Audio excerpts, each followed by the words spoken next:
Hello, everyone. This is Jamarl Thomas. Welcome to the Progressive Soapbox. Guys, I have with me an awesome guest. We were talking, he's a friend of the show at this point. He has been on the show, if I'm not mistaken, more times than anybody else has been on the show. Guy McPherson. That is an Hey, honorable Jamarl. distinction. It's great to chat with you again. I had no idea that I set the record. Maybe one other person, Firestone, but I think Firestone might have been on twice, but I think you beat the record. And just so I can Okay. introduce, Guy McPherson is an American scientist, professor emeritus of natural resource and ecology and evolutionary biology at the University of Arizona. He is best known for promoting the idea of near-term extinction, a subject that you and I got into, this prepare to die. This type of conversation. A fascinating, terrifying conversation. I had people like, oh my God. It's like, the hair turned white. So I contacted you because the United Nations put out another report. Now, this report had to do with not climate, but extinction level. Essentially, they were saying that there was an unprecedented acceleration of extinction of various species around the world. And this was like a comprehensive study that they did this. And just so I could be very specific to what it's called the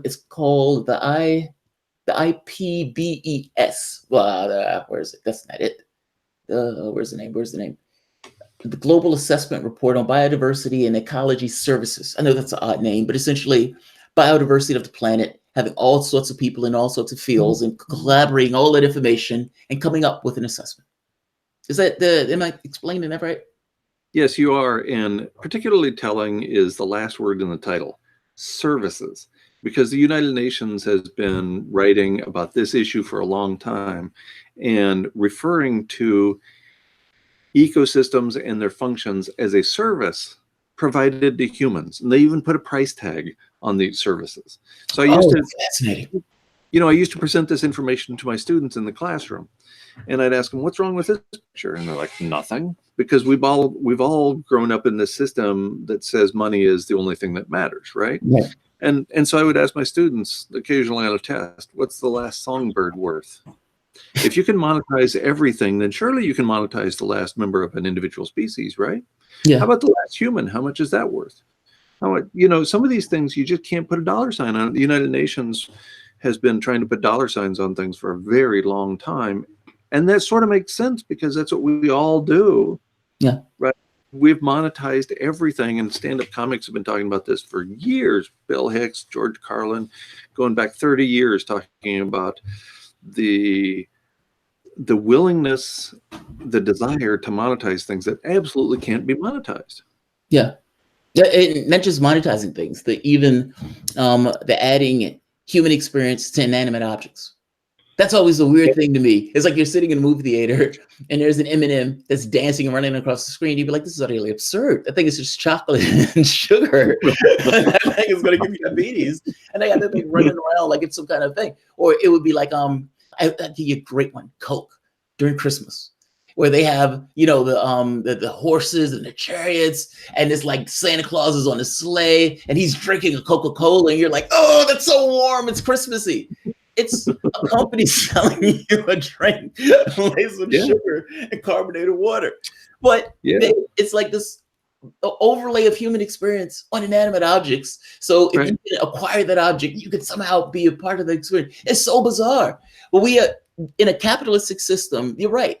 It's an overlay of cash on everything. And it seems, when somebody says, God, I bet that's expensive, it's like you're looking at real world things and you're adding something that's not real, overlay the real world thing. Like, that's such a bizarre thing that we don't think of it in those terms. But it's only because from the time that we're born to the time that we hit our head on something and drop dead, we measure things in regards to cash. And the environment itself is just something that's standing in pat to be used for acquisition of cash. Right. And those commercials anthropomorphizing every single activity and every single being, and even the M&Ms, making them look human, is just another way to get money flowing through the system, right? Yeah. I want to have that experience. Let me check my wallet, see if my credit card can cover that. Yeah, and it make even worse is the people who can't cover it. Like, this praising of profit has a consequence, meaning the opposite is also true. This kind of denigrating of not profit, kind of putting a castigation on people who don't have ends, as if it's entirely those people's responsibility for not having ends. Like the society itself had no hand in that person being in the situation that person is in. Right. You can't have rich until you have poor. Poor is enforced, is created by the creation of wealth. So, of course, there are poor people. There have to be, or we wouldn't be able to look up to those wealthy people. Who's going to be the waitress?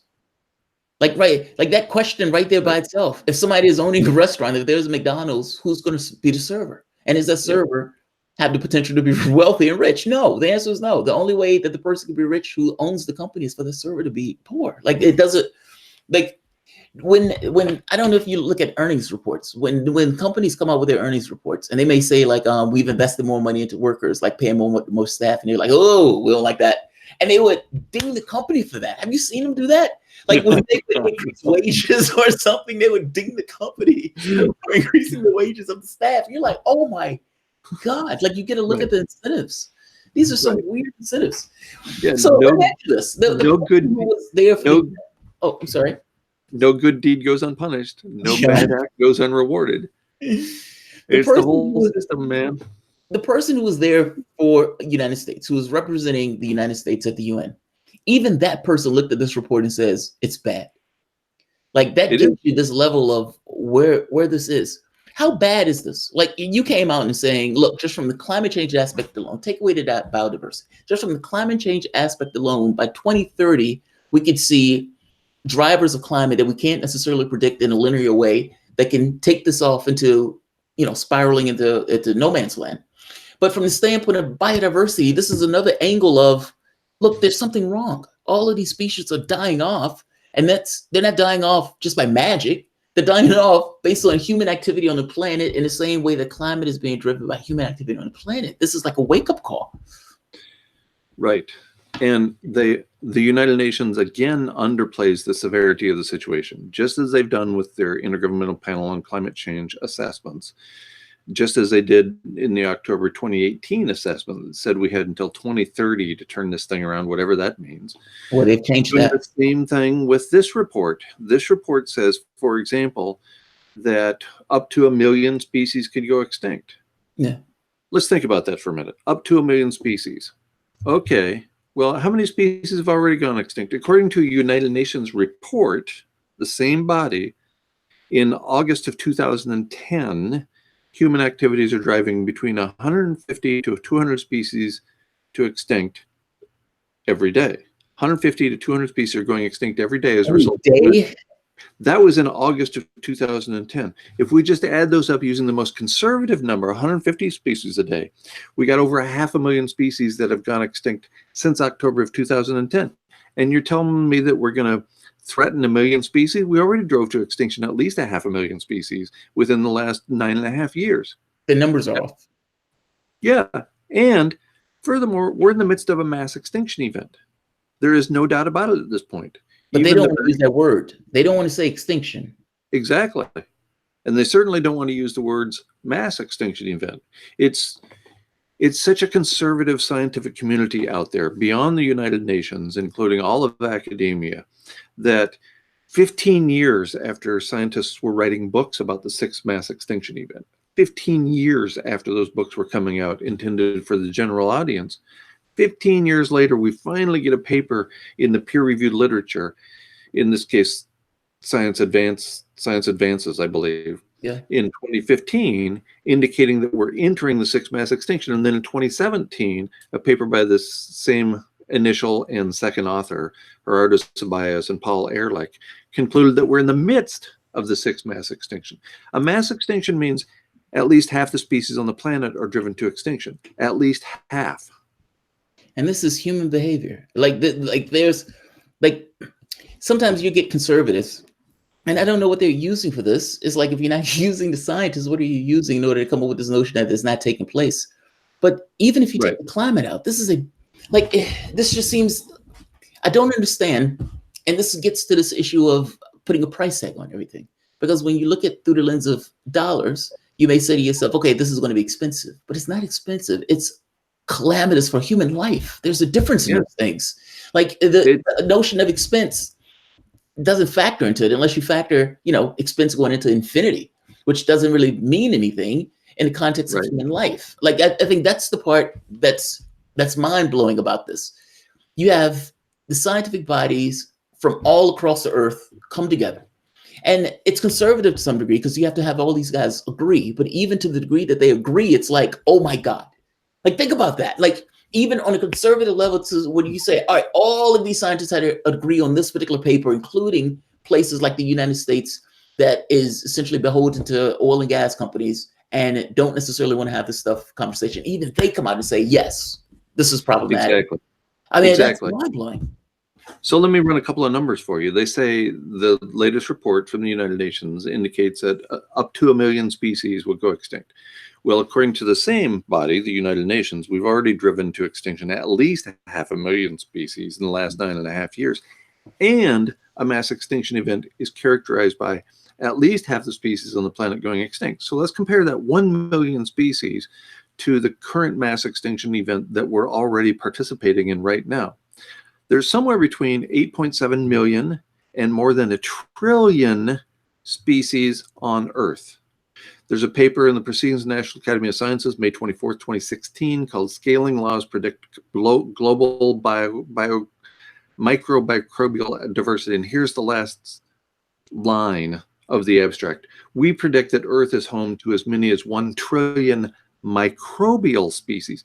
1 trillion microbes. What that means is there's well over 1 trillion species, according to this prediction. Yeah. The most conservative assessment says we got at least 8.7 million species. And you're telling me we're in the midst of a mass extinction event and only 1 million species are going to go extinct? Oh, I see what you mean. It doesn't make sense. Logically, it doesn't make sense. That's absolutely crazy. So if there's, let's just say there's only 9 million species on Earth, and I'm certain there are more than that, but let's just agree there's only 9 million species.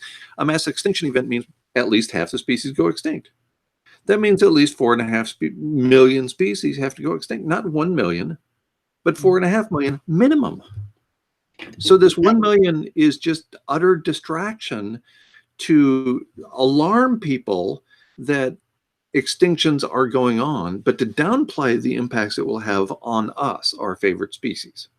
So two parts to this. I had a friend of mine when I was in I was in Germany. I think this was like early part of last year, late part of last year.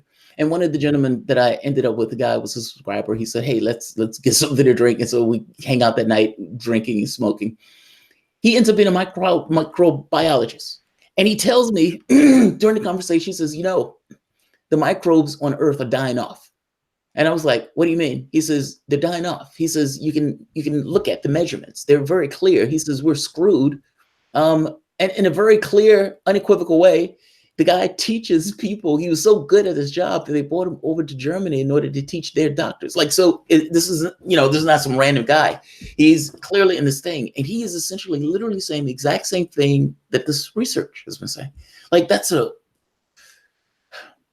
you would think people downplay mostly out of ignorance because they just don't know. So people downplay the importance of the small things, microbes and bacteria and fungi. These are the things that control the health of the planet. Yeah. These are the things that determine whether we get to eat today. These are the things that clean our water and supply our food for us. So these little things, as they're called, are really big things. They're the big things that really matter in terms of humanity persisting. If you think microbes don't matter, just imagine one of them having a bad day in your stomach. You're going to spend all day that day sitting down, and it's not going to be an enjoyable experience. Microbes matter, man. I know. I feel you. I agree with you. I mean, this is kind of like the death of the bees, and it's just some of the stuff seems like there was an episode of Star Trek I always go to where the planet is dying, and they clearly can tell why the planet is dying. And they're like, look, your planet is dying. We'll even give you another fuel source for it. And they're like, yeah, that's okay. And then get indignant about it when people are making the point of like, I was born on this planet for 200 years. It's like, yeah, but you're letting the planet die. How are you getting indignant about it? That's an awesome episode because you can see this thing of I'm angry because I feel like I have a tether to this thing. but there's a economic interest of sorts, meaning I'm going to let it die. And despite being indignant about it, we have the capability, I would argue, I think you would argue opposite of this. But my argument would be whether or not we could fix it or not is almost irrelevant. The opportunities beget opportunities. We're not even trying. Like, it's not even like the UN. I wonder, is the UN putting out reports like this to downplay it in one respect, but to try to alarm people in another? Like, to not say we're screwed. That's a different paper. You know what I mean? Just one where we're screwed and everybody signs their name. That's a different paper. Like, granted, one line might be 300 pages, but you get my point. Like, that's not what they're doing. They're clearly seeming to put the information in a way that the media will say, oh my God, look at this. But like you said, downplaying, even based on their own numbers, downplaying it, where to the degree it doesn't even make sense. Right. I couldn't agree more. I think that's exactly what's going on. And I think you need to write the executive summary for that report. We're screwed. I think the 2-word executive summary is dead on. God, man, every time I talk to you, like, good spirits, but it's just, I don't see the change. Like, whether we're talking about, whether it was an Obama, whether it was a Trump, it just seems like the severity of the challenge, where you have a world and the scientists on that world that are at the point where they're competent enough to understand their planet to some degree, not all the ins and outs, but to understand enough of it to say, okay, we're doing things that are wrong and we're doing things that are problematic, and wrong in the context of living on a sustainable world. And the economies of the world and everything else keep ticking along. How do you get that news? And you know what I mean? It just... Right. Every day we hear about the Dow Jones Industrial Average, but we never hear about the things that really matter in terms of human health and human survival. Well, they had to look what they had to do in order to get this to pop through. They're acting like this is a hair on fire report. And like you said, this is downplaying of a hair on fire report. So, two other papers have come out that I want to mention. 2 papers have come out since I last talked to you. The first one was November 13th. It was in the journal Scientific Reports. And it was written by a couple of guys named Strona and Bradshaw, both of them biologists. And there's a great quote the next day in Australia's SBS News, quoting the lead author on the paper, Strona. And he says for that report, our paper demonstrates that even the most tolerant species ultimately succumb to extinction when the less tolerant species on which they depend disappear. Yes. He's talking about us. Yeah, we're very tolerant. We're very adaptable. We can survive at the South Pole at McMurdo Station. We can survive in all kinds of extreme environments. But their paper demonstrates that even the most tolerant species ultimately succumb to extinction when the less tolerant species on which they depend disappear. We depend on a whole lot of species. When we get rid of enough of them, we're getting rid of our own home. Second report just came out within the last month or so. It's undated, so I can't really tell when it came out. It came out of the European Strategy and Policy Analysis System. I can send you links to these things if you'd like. Yeah, absolutely. And here's a direct quote: an increase of 1.5 degrees. And here they're talking about 1.5 degrees Celsius above the 1750 baseline, when it was about 13.5 degrees Celsius, global average temperature for the Earth. So they say an increase of 1.5 degrees is the maximum the planet can tolerate. Should temperatures increase further, we will face even more droughts, floods, extreme heat, and poverty, and at worst, the extinction of humankind altogether. The extinction of humankind altogether. Like, listen to what you're saying. Like honestly, like, I don't. It's like having a conversation on UFOs, and I know that sounds an odd tangent, but it's the thing that we're talking about. It's so expansive and epic. In one case, oh my God, there's life out there. And in another case, the extinction of the species. Like no more human beings on Earth. Like the things that people care about. They get up in the morning, they play their Xbox, they eat their Cheerios, they have fun with their wife and everything else. Gone. Like, blink of an eye. And it's not magic.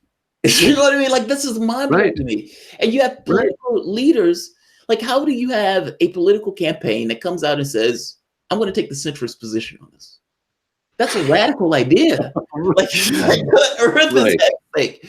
Like, this is kind of the Superman complex of Batman. Like, if there's a 1% chance, there's more than a 1% chance. This is your people on your planet who explains the stuff to you, telling you your species may go extinct if you keep doing what you're doing. And they just, keep going. God, Right. man, Right. it just seems like a mind-blowing conversation. I think there's a better analogy than the UFOs you mentioned. Yeah. I think really all these reports, they're coming out, and the better analogy is we're talking about UFOs while they're landing in our front yard, and somehow we don't see them because we're so busy drinking our coffee. But do you think people don't see it, or you think they don't? Like, I can't tell sometimes. Are people disengaged because they don't care? Like, if the media came out every day and says, look, your world is ending. Like, if that was the headline, and that headline came out day after day after day after day after day after day after day, like you said, the Dow Jones Index, and that's the thing that's on, like, your world is ending, your world is ending. I often wonder, in the Star Trek series, at the point, they came together when the world collapsed, the habitable space collapsed. Mm-hmm. And it was very clear. It wasn't, there was no fudging it politically. There's no any of that. It was just this morning in the sun of, okay, fair enough. It's, we can't push this any further. We've pushed this to the max that we can push this from the standpoint of good sense, and even beyond, we need to come together. Like, that was where they did it. I don't have that feeling here. Like, no. I don't get that feeling that's when Donald Trump is in office and he has his people write a scientific report that's talk about the temperature going like 5 or 10 degrees. And it's like, we can't do anything about it now anyway, so let's just keep it moving. Like, that's an amazing report. Right. I know. Oh, God, man. I don't expect the insanity to end until our species is gone from the planet, by the way. So, yeah, I think that, terrifying part. Every civilization has bread and circuses. We're going to have circuses till the end. I think the bread's going to run out first. But see, the catch is, and that's the weird part. It takes the bread to run out for people to realize, that exactly. Circus is a circus. You know what I mean? But that's chaos. That's literally chaos. Like, the argument for, to some degree, putting Trump in office was chaos. Like, nothing changes with a Clinton in office. I don't advocate for voting for Trump, so don't misunderstand me. But there have been people on the channel that would make that argument. I voted for Joe Stein because I thought the same way. It was like nothing changes. Like, Clinton comes in office and she's pushing fracking around the world. It's like, yeah, Donald Trump is bad, but you're doing, just it's like we're going to hit the rocket 90 miles an hour or 70 miles an hour. You did either way. So another way to phrase this is voting for the lesser of the evils is still evil. Yeah. The lesser of the evils is still evil, pure and simple. I mean, we're talking about the twin cheeks of the corporate ass here, and that's who they are serving. They're not serving you and me. And by the way, what's at stake is life itself. Is life on Earth. Yeah. Absolutely. God, that's so expansive and epic. Terrifying. Are you, and I'll let this be the last question, unless you have something that you want to add afterwards, but are you still down on this? Like me, I look at this and I think human ingenuity is an amazing thing when it's applied to cost. That's the first part. And even with all the challenges, because I remember our conversation, this notion that even in changing it, there's like 10 years packed in, even if you change it today. And even if you did change it today, there's like a heat sink, meaning it immediately goes up because the fossil fuel itself has somewhat of a dampening effect on the temperature. So you have all of these heat drivers in play. There's a masking effect or global dimming. Yes, exactly. So even with all of that in play, I still think human will put the cost. And even if I'm wrong on that, at the very least, I go trying to change it. You know what I mean? At the very least, acknowledging that there's an issue and trying to do something about it. What better judge of our character than how we act in the face of impossible odds? Yeah. And that's what we're talking about here. If it's really, if we're so far over the cliff that there's no going back, then how we act still matters. And I would argue that it matters even more at that point. So if you're in a hospice, don't you pursue honesty instead of continuing to lie to people? When you know you're going to die, don't most people, instead of hoping for a better future, instead of counting on a miracle to bail them out, don't most people become more honest at that point? I think they do. That's interesting. That's a good question. I think in some cases yes, in some cases no. It depends on the person in an odd way. Like I think there's some people who were in illusion, man, like their entire life. Like I don't necessarily know if everybody break that bubble, but some people do.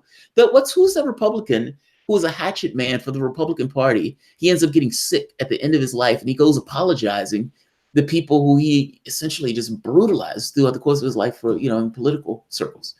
So yeah, in some cases, yeah. I think the point is, can we be more honest as a society? Right, absolutely. And why would we not? Why would we not? If you know you're going to die, and all of us know that we're going to die, right? Every adult in the planet knows that at some point they're going to die. And I suspect it will be a lot sooner than most people think it will. Wouldn't you just be honest so that when you die, people will go, oh, that lying jerk, he never said a correct thing in his life. If there is such a thing as a legacy, don't you want to be remembered for the good acts you do, not for the bad things you do? Yes, I do. I mean, if you're talking about me, yes, I do. I think if most people actually think about it deeply enough, they will reach the same conclusion. I can't imagine they wouldn't. The catch here is getting a certain degree of consensus that this is.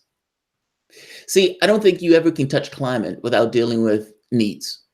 Like I honestly, like this is kind of like a chess game. Like I can't necessarily take the king right off the bat. I kind of have to take care of something else before I get to that. Right. I don't think the person cares about it. There's research that we're showing. This is one of the things that Jordan Peterson said, right? That there's research that shows that when people have their material needs met, they start caring more about the environment. Well, that makes sense. They're, the first thing in their first primary environment is their bodies. Of course, they're going to care about their material needs. Oh, man, I really do appreciate you coming on. Is there anything else that I didn't ask you that you want to add about this or anything else? Just everything. I think it was Edward Abbey who wrote many, many years ago. What am I trying to say?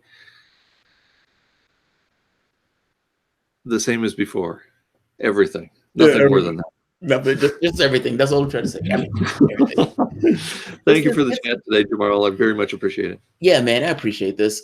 Thank you very much. Guy McPherson, everyone. And I'm going to put the link to the bottom. I think you have books that I linked to last time, just so people can know who you are. I'll send you a link to the reports I mentioned as well. Please do. I would love to read those, because that report is a bombshell. The moment that report starts bringing in this sort of extinction, oh God, how can that get ignored? Yeah. I'm curious, in scientific circles, does this come up? Like, is this one of those things that's like sometimes there are subcultures that have topics that are hot within the context of those subtopics. Is this one of those things where these guys are starting to bring up this notion of extinction and people starting talking about that more in scientific circles? It's really interesting. Artists, cartoonists, media personalities are talking about human extinction all the time. Scientists are like just looking the other way. Wow. And even that's amazing. A bunch of people affiliated with the Extinction Rebellion. I'm sure you've heard about the Extinction Rebellion. They deny human extinction. It just can't happen.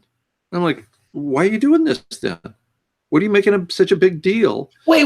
You said they deny human extinction? What do you mean? They call it Extinction Rebellion. Oh, yeah. Tell me about it. It's crazy. I don't want to name names, but it's been brought to my attention within the last week or so that some of the so-called leaders of the movement, who are climate scientists, deny that human extinction is even possible. And I'm like, what are you talking about? How can that be? We are human animals. We're vertebrates. We're mammals. Vertebrates and mammals are going away. We're in that category. Maybe that applies to us. So come on. If the planet is hit by an asteroid, certainly human extinction is possible within the context. Yeah. I guess my point is, the moment that you can think of one situation where human extinction is possible, it sets the precedent that it's possible. Unless they're trying to say it's not possible by this. So on the one hand, we have two biologists, Strona and Bradshaw, talking about extreme environmental change causing the extinction of all life on Earth. And surely that includes humans. I mean, most humans are alive, some more than others, obviously. And then on the other hand, you have these social scientists, and I won't name any Englishmen as examples of social scientists who claim that we aren't going extinct. That's just crazy. But they're social scientists, though, so that's a little different. Like, that's not their field, per se. Like I would imagine you can look at numbers and you can look at percentages and all, but that's a little bit different than, am I wrong? No. Biologists are in the category of what's generally called the natural sciences. Oh, I see. And in social science, I've argued for years that anytime you have to put a name in front of science, it's not science. So social science, that's not really a science. But I hate to pick on those Extinction Rebellion leaders who deny that we could go extinct. So I'll stop right there. All right, I'm going to end this here because I don't want to keep you too long. Thank you very much, man. I really do appreciate this. Thank you, Jamarl. It's a pleasure every Have a good time. one. Bye-bye. Thanks.